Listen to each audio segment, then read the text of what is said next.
नमस्कार शिक्षकगण, स्वागत है आपका अपने YouTube channel Bihar board study point Prince sir पे।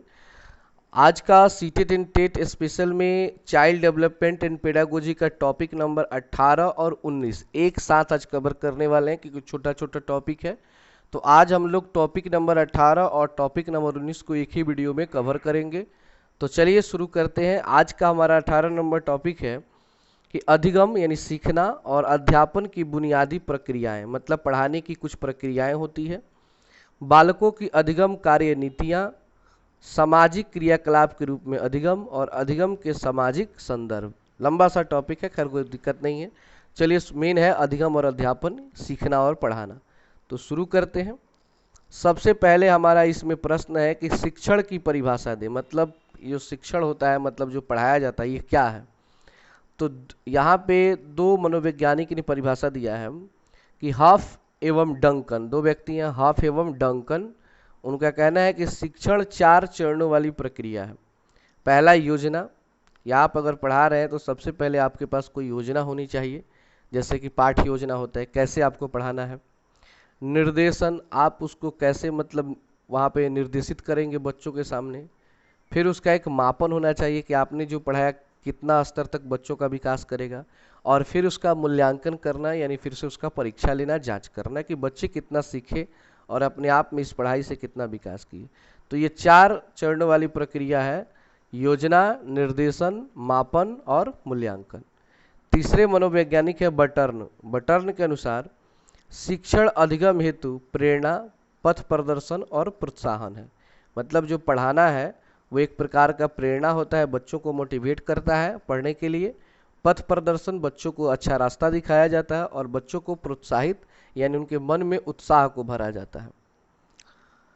शिक्षण की विशेषताओं को लिखे हैं। शिक्षण की क्या मतलब, क्या विशेषता है पढ़ाई की। तो शिक्षण एक भाषाई प्रक्रिया है, क्योंकि कुछ भी पढ़ाया जाता है तो किसी न किसी भाषा के अंतर्गत ही होता है, चाहे वो संस्कृत, हिंदी, इंग्लिश, किसी भी सब्जेक्ट से हो। शिक्षण एक कला है, एक आर्ट है। तीसरा, इसे विकास की प्रक्रिया कहा जा सकता है, क्योंकि बच्चा जब पढ़ेगा और कोई शिक्षक पढ़ाएंगे तभी तो बच्चा विकास करेगा। चौथा है शिक्षण एक त्रिध्रुवीय है। और तीसरा, पांचवा है कि शिक्षण एक सामाजिक प्रक्रिया है, क्योंकि जहाँ भी पढ़ाया जाता है वो कोई ना कोई एक समाज ही होता है। ऐसा तो नहीं है कि जंगल में जाके गाय भैंस को पढ़ाया जाए। सॉरी, जंगल में गाय भैंस नहीं, शेर, भालू, चीता होता है। तीसरा है शिक्षण सूत्र, मतलब पढ़ाने के क्या सूत्र हैं। तो पहला है ज्ञात से अज्ञात की ओर, मतलब पढ़ाने का तरीका है कि ज्ञात से अज्ञात की ओर। पहला मतलब पढ़ाने से पहले अध्यापक को प्रश्न करके पता कर लेना चाहिए कि बच्चों को इस पाठ के प्रति कितना ज्ञान है। इससे यह पता लग जाता है कि बच्चों को क्या और कहाँ तक पढ़ाना है। देखिए, एक अच्छा शिक्षक वो होता है कि क्लास में जाए तो पहले जो भी टॉपिक पढ़ाना है उस टॉपिक से संबंधित वो कुछ बेसिक बातें पूछे कि चलो कौन बताएगा। कुछ बच्चे अगर बताते हैं तो आपको ये पता चल जाएगा कि बच्चा कितना तक जानता है, और उसके बाद से उस लेवल के बाद से आप उसको बताएंगे जो नहीं जानता है, तो बच्चा इंटरेस्टेड हो जाएगा। और जो बच्चे हल्ला करते हैं वो आपकी ओर ध्यान देना शुरू कर देते हैं। कितना होता है कि आप क्लास में गए और डायरेक्टली पढ़ाना शुरू कर दिए, तो बच्चे ध्यान नहीं देते हैं।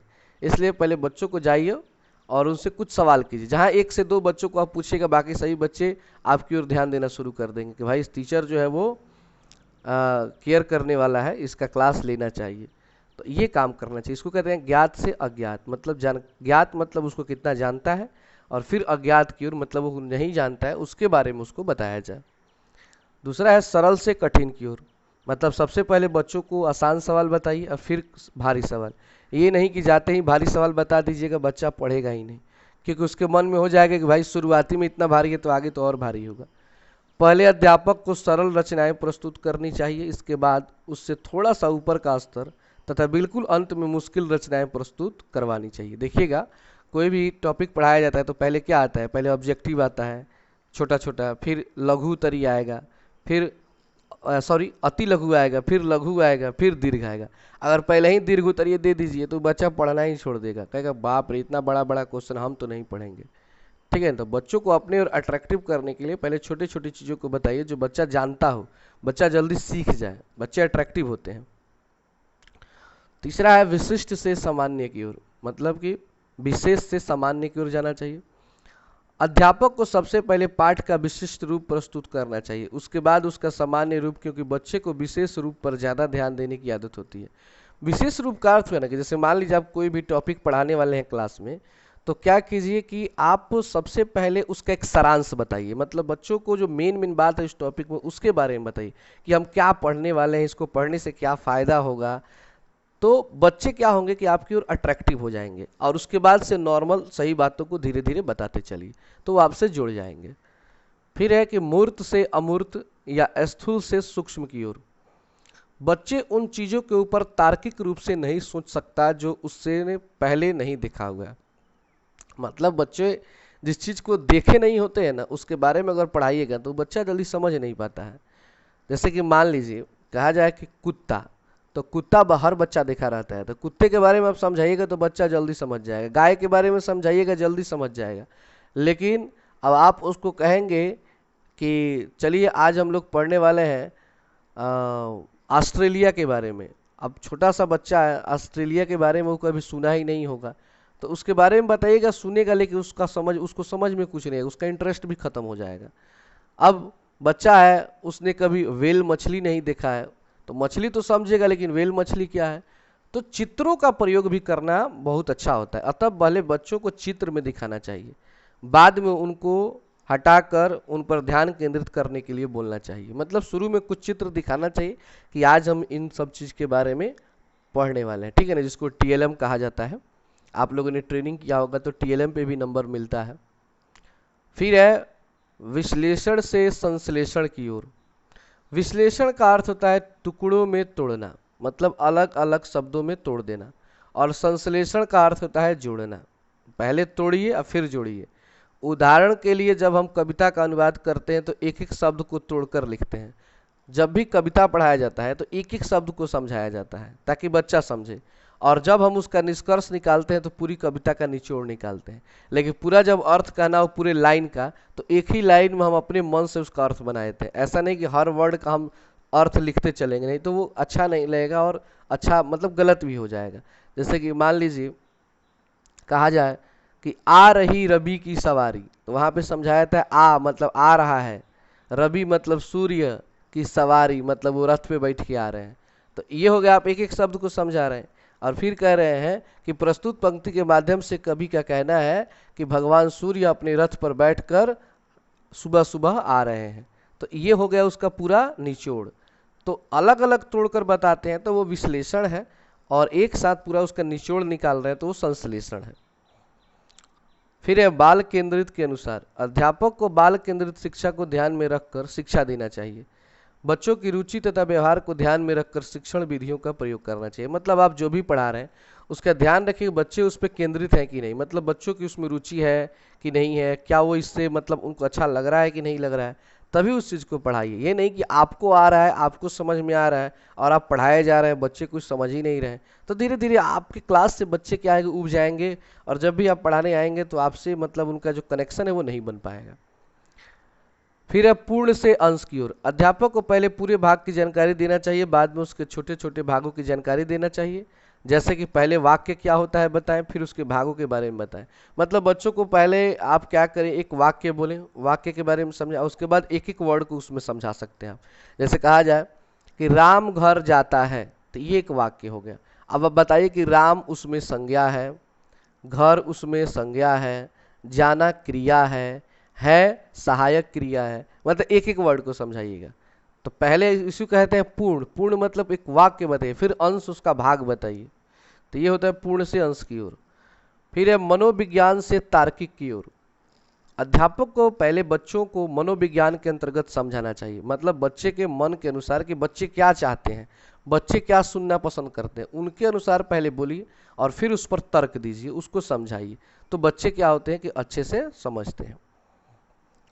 चौथा प्रश्न है पाठ्यक्रम के विशेषताओं को लिखें। मतलब जो पाठ्य पुस्तक होता है, जो पुस्तकें होती हैं, वो उसकी क्या विशेषताएं होनी चाहिए। सबसे पहले पाठ्यक्रम लचीला होना चाहिए। लचीला मतलब कि ऐसा कि बच्चे कोई भी बच्चा उसे समझ जाए, चाहे तेज से तेज बच्चा या धीरा से धीरा बच्चा, सबके लिए ऐसा होना चाहिए कि एवरेज होना चाहिए। दूसरा है कि पाठ्यक्रम पूर्ण ज्ञान पर आधारित होना चाहिए, मतलब उस जो भी पाठ्यक्रम, जो भी पुस्तक हो या जो भी आप पढ़ाएं, तो इसका ध्यान रखें कि उसका पूरा पूरा ज्ञान उन्हें मिलना चाहिए, नहीं कि बीच में आप छोड़ दें किसी चीज़ को समझाकर और आधा अधूरा ज्ञान लेके बच्चा बैठा रहे। क्योंकि आधा अधूरा ज्ञान आप लोग सुने में बहुत खतरनाक होता है, अधजल गगरी छलकत जाए, क्योंकि आधा अधूरा ज्ञान खतरनाक होता है। इसलिए या तो पूरा दीजिए, नहीं तो मत दीजिए। तीसरा है मानसिक स्तर के अनुसार पाठ्यक्रम होना चाहिए, मतलब ऐसा होना चाहिए कि बच्चे का मानसिक विकास हो। चौथा है कि पाठ्यक्रम सामाजिक आवश्यकताओं के अनुसार होनी चाहिए, मतलब कि क्या जो बच्चा पढ़ रहा है वह अपने समाज में उसकी कोई आवश्यकता है, क्या उसके अनुसार वो कुछ कर पाएगा, तो ये सारा चीज़ का भी ध्यान रखना है। पाठ्यक्रम को नैतिक मूल्यों पर आधारित होना चाहिए, यानी कि जो भी पाठ्यक्रम तैयार हो उसका ये ध्यान रखा जाए कि नैतिक मूल्य उसमें हो, मतलब कि उससे बच्चा अपने जीवन में कुछ सीखे, कुछ नेक विचार उसके मन में आए। फिर है कि पाठ्यक्रम दैनिक जीवन को जोड़ने वाला होना चाहिए और पाठ्यक्रम अभ्यास पर आधारित होना चाहिए, मतलब उस पर कुछ एक्स्ट्रा सवाल होने चाहिए जो भी आप पढ़ाएं, ताकि बच्चे उस पर खुद से प्रैक्टिस करें। और आज का इस टॉपिक का, आज का नहीं मतलब इस टॉपिक का अंतिम क्वेश्चन है, एक अच्छे शिक्षक की विशेषताओं को लिखें, मतलब एक अच्छा शिक्षक के पास कौन कौन सी विशेषता होनी चाहिए। तो सबसे पहला ज्ञान होना, विशेषता ये है कि अपने विषय वस्तु का पूर्ण ज्ञान होना चाहिए, मतलब जो भी टीचर पढ़ाने जाए, अगर आप पढ़ाने जाते हैं, जिस टॉपिक को पढ़ाने जाते हैं, तो आप उसको अच्छे से तैयार करें। बच्चों के सामने जाने के बाद ये नहीं कि आप हकलाने लगे, सोचने लगे, वहाँ पे मतलब लगे ऐसा दिखाने कि आपको आ ही नहीं रहा है। इससे क्या होगा कि बच्चे आपको रिस्पेक्ट देना छोड़ देंगे, वो समझ जाएंगे कि आपको कुछ नहीं आता है। क्योंकि बच्चों में क्या है कि आप बहुत जानते हैं और कहीं भी फंस जाइएगा तो बच्चे उसी चीज़ को लेकर घूमते हैं कि सर को तो नहीं आ रहा था, सर को तो पढ़ाना ही नहीं आता, उनको तो सवाल ही नहीं आता है। ये नहीं करना है। आप जिस टॉपिक को लेके जाए एक बार घर पे होमवर्क कीजिए और अच्छे से जाकर उसका परफॉर्मेंस कीजिए क्लास में, देखिए आपका कॉन्फिडेंस भी बढ़ेगा और बच्चे भी आपसे काफ़ी अट्रैक्टिव होंगे। दूसरा है कि अच्छे कक्षा प्रबंधन कौशल का ज्ञान होना चाहिए, कि मतलब कक्षा की व्यवस्था कैसे करना है कि बच्चे ज़्यादा हल्ला भी ना करें और शांति से पढ़ाई कर सकें, ये आपके पास एक कौशल होना चाहिए। ज़्यादा से ज़्यादा शिक्षण विधियों का ज्ञान होना चाहिए, मतलब ज़्यादा से ज़्यादा आपके पास पढ़ाने का तरीका का पता होना चाहिए कि एक ही तरीका से और एक ही बेढब तरीका से नहीं चलना है, अलग अलग डिजाइन से बच्चों को समझाने का प्रयास कीजिए। प्रभावी अनुशासन कौशल में योग्य होना चाहिए, क्लास में अनुशासन बना के रखें। माता पिता के साथ अच्छे से बच्चों के विषय में बात करने में योग्यता होनी चाहिए। आप जब बच्चों के माता पिता से बात करें तो लगे कि आप योग्य व्यक्ति हैं, आपको बात करना आता है, आप उनके माता पिता आपसे प्रभावित हों, यह आपके पास एक गुण होना चाहिए। छात्रों के साथ मजबूत संबंध बनाने में योग्य होना चाहिए, ऐसे पढ़ाएं, ऐसे आपका व्यवहार हो कि बच्चे आपसे काफ़ी जुड़े रहें। व्यक्तिगत विभिन्नता के अनुसार पढ़ाने में योग्य होना चाहिए, छात्रों का सम्मान करने वाला होना चाहिए। एक अच्छा शिक्षक छात्रों की सभी उम्मीदों को पूरा करता है। अच्छे शिक्षक का व्यवहार छात्रों के प्रति सदैव उच्च कोटि का होता है। उसके व्यवहार में सहानुभूति, सहयोग, मृदुभाषी एवं संयम आदि के गुण विद्यमान होते हैं। तो ये सब है एक अच्छे शिक्षक का लक्षण। ये सारे अगर लक्षण आपके अंदर है तो आप एक बहुत अच्छे शिक्षक हैं। आइए आज का अगला टॉपिक है 19 नंबर, उसको पढ़ते हैं। छोटा सा टॉपिक है, मात्र 2 ही क्वेश्चन है इसमें।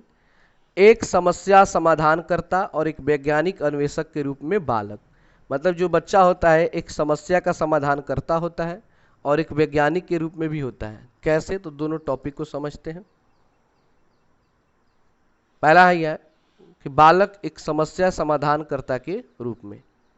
स्कूली जीवन में एक बच्चे के समक्ष अनेक समस्याएं आती हैं तथा उसका समाधान भी उसे ढूंढना होता है। बच्चों को इस स्तर के योग्य बनाने के लिए आवश्यक है कि उसका व्यक्तिगत विकास किया जाए ताकि वह सभी प्रकार की स्थितियों का सही ढंग से सामना कर सके।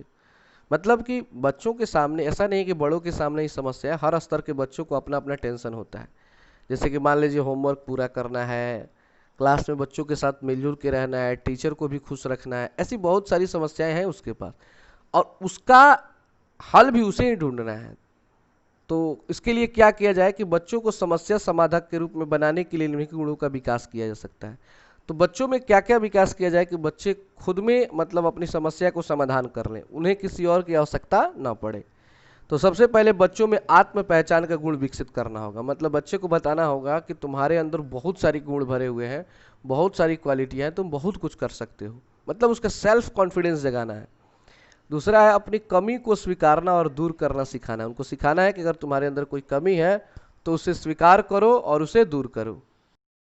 तीसरा है कि बच्चों को स्वावलंबी बनने के लिए प्रोत्साहित करना चाहिए। स्वावलंबी मतलब कि एक नहीं होता है, गर्व से जीना सिखाना चाहिए कि तुम ऐसा करो कि तुम गर्व से जियो। बच्चों में भाषा का विकास करना चाहिए और बच्चों को बार बार प्रयास करना चाहिए। मतलब उनको बोलना चाहिए कि तुम अगर कोई काम करते हो और उसमें तुम असफल हो जाते हो तो उसका टेंशन नहीं लेना है, सभी लोग असफल होते हैं, तुम बार बार प्रयास करते रहो, तो वो अपना समस्या का समाधान खुद करना सीख जाएगा।